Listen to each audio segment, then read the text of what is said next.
বন্দে মাতরম, বন্দে মাতরম। আজকের এই অবরোধে দলে দলে যোগ দেন, যোগ দেন, যোগ দেন। নইলে বিক্ষোভ চলছে চলবে, নইলে চলছে চলবে, চলছে চলবে। বন্দে মাতরম চলছে চলবে, নইলে ধর্ণা চলছে চলবে, নইলে অবরোধ।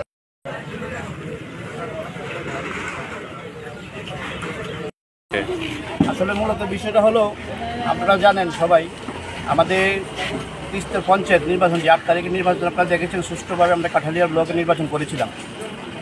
তদ্রূপ আমরা 12 তারিখে গণনায় কেন্দ্র করে আমাদের ভারতীয় জনতা পার্টির আমরা জয় নিশ্চিতে ভেবে আমরা সবাই গিয়েছিলাম।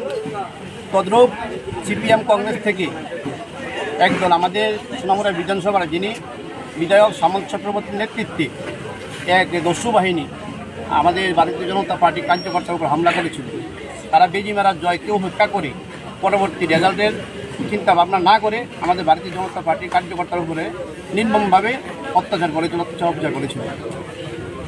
তাতে আমাদের কার্যকর্তারা অনেকেই আহত হয়েছে, নির্মমভাবে আহত হয়েছেন। আমাদের মোনারচক পঞ্চায়েতের অসীম পাল এবং কালাপানিয়া পঞ্চায়েতের অধীনে আশিস পাল এবং কালাপানিয়া পঞ্চায়েতের অনেকে কার্যকর্তা হয়ে, তারপরে আমাদের কাঠালিয়া ব্লকের অন্তর্গত প্রায় 8-10 জন কার্যকর্তা অনেক মাথা ফেটে বিভিন্ন আক্রান্তভাবে জীবিতে রেকর্ড ছিল। গতকালকে দুজনের আশঙ্কাজনক অবস্থায় গতকালকে অসীম পাল 3টার সময় পরলোক গমন করছে। এতে আমরা বারে আমরা বিভিন্ন পত্র পত্রিকা থেকে শুরু করে আমরা আন্দোলনের মাধ্যমে থানা ঘেরা করেছিলাম। তারপরে থানাবাবু বড়বাবু আশ্বাসন করেছিল আসামিদের গ্রেপ্তার করবে, কিন্তু আজকে আমরা দেখছি আসামি গ্রেপ্তার হচ্ছে না, বরং তারা বাজারের মধ্যে চক্ষু রাঙিয়ে আমাদের ভারতীয় জনতা পার্টির কার্যকর্তার উপর আবার হুমকি দিচ্ছেন।